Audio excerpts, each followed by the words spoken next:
فوتوغرافر. حاسين ان هي لو حصلت هنموت، يكونوا عندهم امراض نفسيه. اللي عملوا فيهم كده بشر اصلا، واكتر شعب بحبه السوريين يعني. مش قادره اوصف لكم حب السوريين بجد.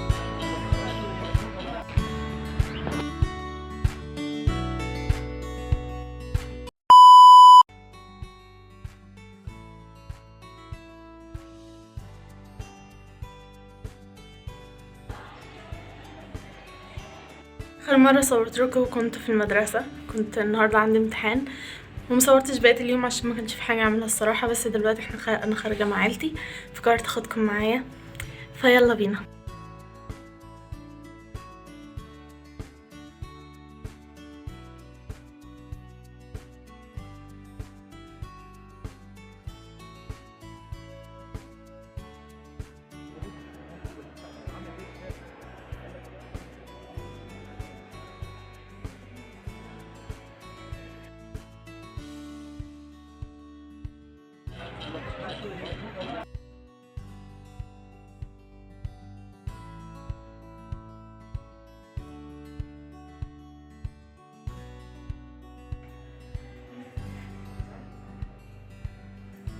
طبعا يا جماعه احنا في حمام بازوكا دلوقتي، بازوكا.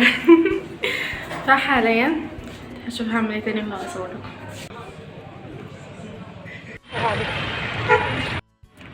توم توم كلام توم توم توم بيقولك هو فتح الكاسيتس. شكلي حلو في الإضاءة ده. صافي. that's cool. والله مش متعود على تليفوني، هو حلو. هاي ليديز اند جنتلمان، ويلكم تو ماي شانل. دلوقتي تاني يوم. انا صورت لكم امبارح شويه حلوين يعني. امبارح كان عندي امتحان دين، النهارده عندي امتحان تربيه وطنيه مواطنه يعني. بصراحه ما بذاكرتش المواد اللي بره المجموع، بحسها بتتحل بالحظ. فانا هكمل معاكم بقى الفلوج النهارده. وكمان انا قلت لكم الفيديو اللي فات ان انا تليفوني اتكسر، كنت بحسبها الشاشه مش سكرينه، بس امبارح طلعت سكرينه وصلحتها وجبت سكرينه تانية. فانا جدا مبسوطه قوي ان الشاشه طلعت سليمه. ان انا كنت زعلت قوي ان هي باظت. المهم انا صحيه من الساعه 4، دلوقتي الساعه 5:30. امتحاني الساعه 9، يعني همشي 8. انا بحب امشي قبلها بساعه. ايام الامتحانات بحب اروح بدري يعني علشان احتياطي. اصل الامتحان كان الساعه 8، هم خلوه 9. فانا بحس ان هو يمكن يغيروا الميعاد تاني، فانا اكون عامله حسابي هناك. بحب اعمل احتياطاتي. اشتغل بقى كاميرا تاني لما اجهز علشان الدرس، او لما اوصل المدرسه، على حسب. خلصت لبس وهمشي كمان 5 دقايق يعني. انا هروح اعمل درس قبل الامتحان. على درس قبل الامتحان بساعه زي ما انتوا عارفين، زي ما قلت لكم يعني. فدلوقتي الساعه 8 الا ربع. انا هروح 8 الا 10. هخرج من البيت 8 الا 10 علشان اوصل المدرسه بدري، عشان ما احسش بقلق او توتر ان انا ممكن اتاخر وكده يعني.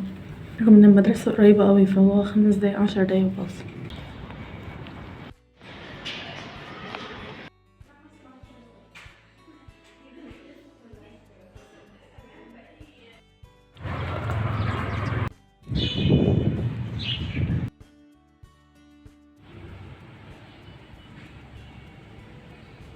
ازيكم يا جماعه، عاملين ايه؟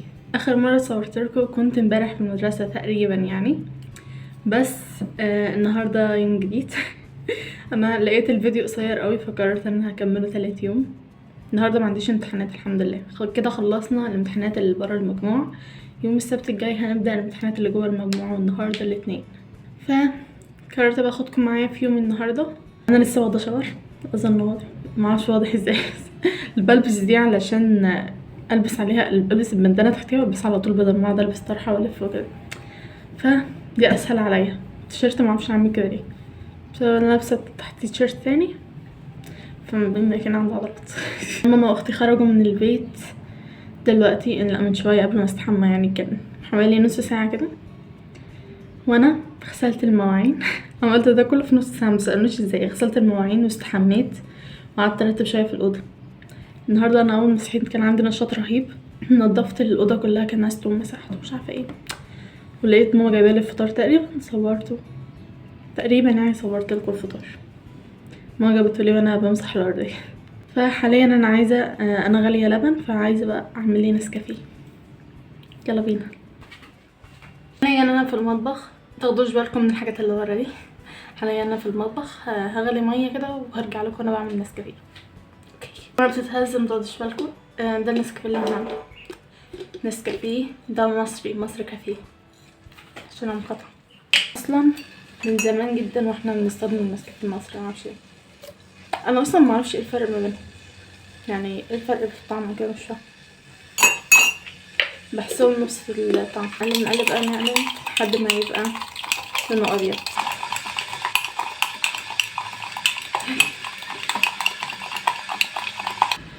انا سبت بقى الميه تغلي لوحدها كده، وجيت قعدت هنا حطيتكم مكانكم تاني. انا خدت قرار ان انا يعني في الانستا كنت بنزل فيديوهات ليا وكده، بس بما اني نفسي بقى فوتوغرافر فقلت ليه ما حاولتش اجرب الحوار ده. انا عندي صور كتير قوي بصورها وتبقى عجباني جدا، فقررت ان انا هنزلهم في الانستا. الصور مش ليا، صور للسما، صور للاماكن حلوه كده، ف بحب اصور انا الحاجات دي جدا، فقررت انزلها. هفضل بقى انزل لحد ما ان شاء الله ابقى فوتوغرافر كبيره، او مش عارفه يعني. نفسي انا من زمان حلمي ان انا ابقى مصوره عامه.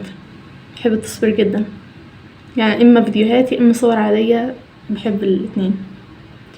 بس ان شاء الله بقى يعني معرفش ايه اللي ممكن يحصل لما اقدر انزل صور دي، بس معرفش.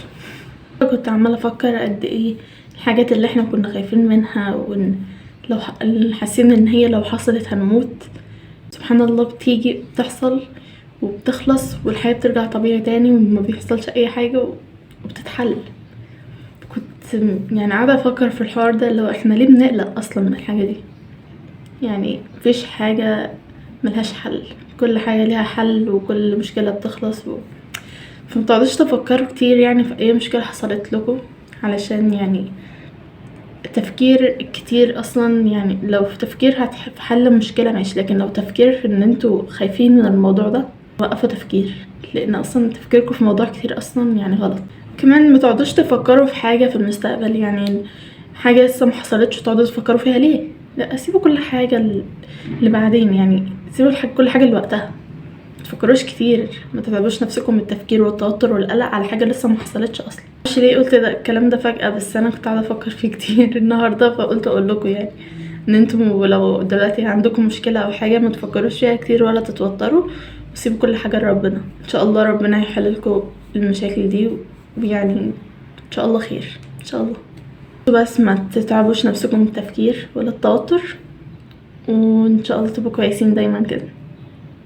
عملت النسكافيه بس فيه صوت بره مزعج قوي، مش عارفه اصور لكم براحتي ايه ده. وقت التصوير يعني طول اليوم هاديين، جم وقت لما اجي اصور ساره بتصور يلا بينا نعمل ازعاج. مش فاهمه ايه ده. النسكافيه معرفش ليه اليومين دول عماله اسمع فيديوهات رعب كتير قوي، معرفش ليه فجاه كده دماغي مش رعب، اللي هي جرايم بتحصل وكده، يعني بحب اسمعها كتير معرفش ليه، بس هي بقت تظهر لي كتير، فانا بقيت عندي فضول اعرف ايه اللي حصل. لو مثلا حاجات زي الخطف وكده يعني،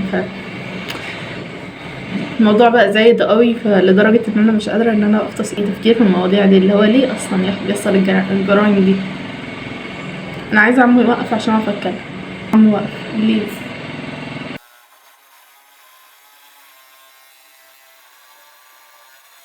انا عمو قرر يوقف الصوت ده، تقريبا خاف مني يعني، عشان انا كنت اقول عشان انا خايف، قصدي عشان انا بخوف الناس، انا مرعبه. بهزر، معرفش الهبل اللي بقوله ده، بس المهم كنت بكلمك عن ليه ناس بتعمل جرايم. انا لحد دلوقتي مش قادره استوعب الموضوع، يكونوا عندهم امراض نفسيه مثلا يعني. اصل ليه ممكن في كلمه مينفعش تتقال في اليوتيوب علشان ممكن يحذف لي مقطع يحذف لي الفيديو، فعشان كده في كلمه يعني كده انتوا فاهمينها اكيد، لو كده ليه من الناس ممكن تعمل كده؟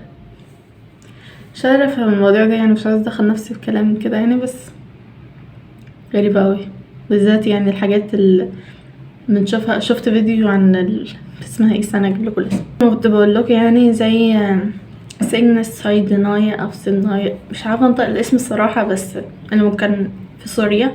شفت الفيديو واحد منزله كده، يعني بجد حاجة وحشة جدا يعني. الله يكون في عون الناس اللي كانت موجودة يعني. حتى بيقولوا اكتر من 100,000 واحدة كانوا موجودين في السجن دوت، وما خرجش منه غير 4000 حاجة زي كده. بجد حاجة تزعل جدا يعني. معرفش ليه ممكن الناس يعملوا كده في بشر يعني انا مش عايزة اقول على اللي عملوا فيهم كده بشر اصلا، قصدي يعني ناس غريبة اوي يعني اللي عملوا في السوريين كده يعني. ما يستاهلوش السوريين، ما يستاهلوش حاجة زي كده والله. السوريين انا بالنسبة لي اكتر دولة عربية بحبها سوريا، واكتر شعب بحبه السوريين يعني. يمكن لان اتعاملت مع ناس كتير اوي من سوريا وكده، ف بحسهم شعب طيب جدا، ما يستاهلوش الحاجات الوحشة اللي بتحصل لهم دي والله. يستاهلوا يعيشوا في دولة زينا يعني، دولة مستقرة وما فيهاش حروب ولا حاجة. ان شاء الله ان سوريا يقدروا يرجعوها احسن من الاول بكتير. ربنا يكون في عونكم. انا مش عارفه اقول ايه تاني بس انا مش قادره اوصف لكم حب السوريين. بجد انا فرحت جدا بخبر ان سوريا اتحررت خلاص.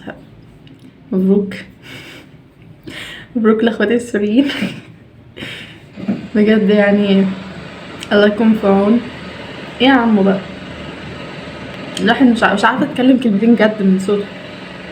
استنوا بقى ارجع لكم لما يبقى وقت تاني. كنت قاعده بشوف الفيديوهات اللي السوريين عاملينهم على المصريين وكده يعني، لو بيشكروا في المصريين يا عم بقى، بيشكروا في المصريين وكده يعني. ف بجد الفيديوهات دي فرحتني قوي قد ايه يعني، ان هما ناس كيوت قوي، شعب كيوت قوي، كتاكيت. انتوا كتاكيت والله. انا بحب لهجة السوريين قوي يعني، بحب اقعد مع حد بيتكلم سوري كده، حسيتهم كيوت قوي. بحسهم ناس كيوتة كده، ناس طيبة والله يعني، ميستاهلوش اي حاجة من اللي بتحصل لهم دي. الفيديو بقى 11 دقيقة كل ده بصور، فانا واقف لحد كده بقى. ولو مش عارفة الصراحة هكمل الفيديو ولا لا، مش عارفة ايه تاني هيتعمل في اليوم، بس انا برضو هقعد امنتج في الفيديو لحد الميعاد اللي انا لحد اخر اليوم كده. هفكر هنزله ولا لا يعني، هشوف اخر اليوم الفيديو خلص ولا لا. بس اصلا انا لقيت اليومين اللي انا صورت فيهم دول كان 3 دقايق بس، حسيته صغير اوي الفيديو، رغم ان انا المفروض اعمل فيديوهات صغيره يعني. انا لسه متشهرتش، بس بحس الواحد مش بيعرف يتكلم. عمو بطل ازعاج، اطلع له من الشباك انا زعق. انا مش فاكره كنت بقول لكم ايه، بس انا هرجع لكم لما اجي اصور حاجه جديده بقى. ولو ما رجعتلكوش بفيديو تاني يبقى كده الفيديو خلص يعني، ما لقيتش حاجه اصورها في اليوم تاني، فهتلاقوني وقفت الفيديو خالص. طيب هقول باي احتياطي يعني، ممكن ما اوقف الفيديو. باي، توحشوني والله لحد ما ابدا اصور تاني.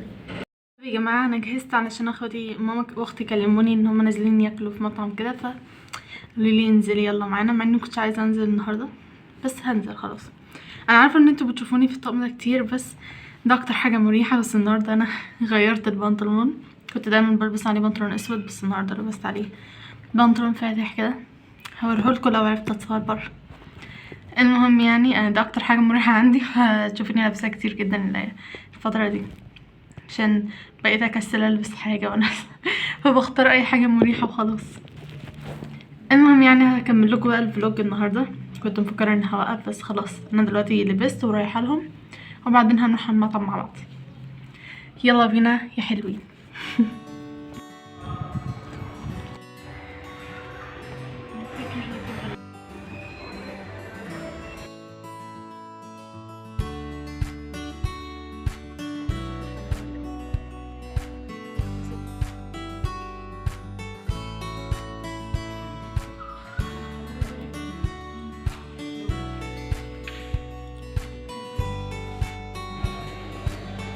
يا بنتي ده ايه ده؟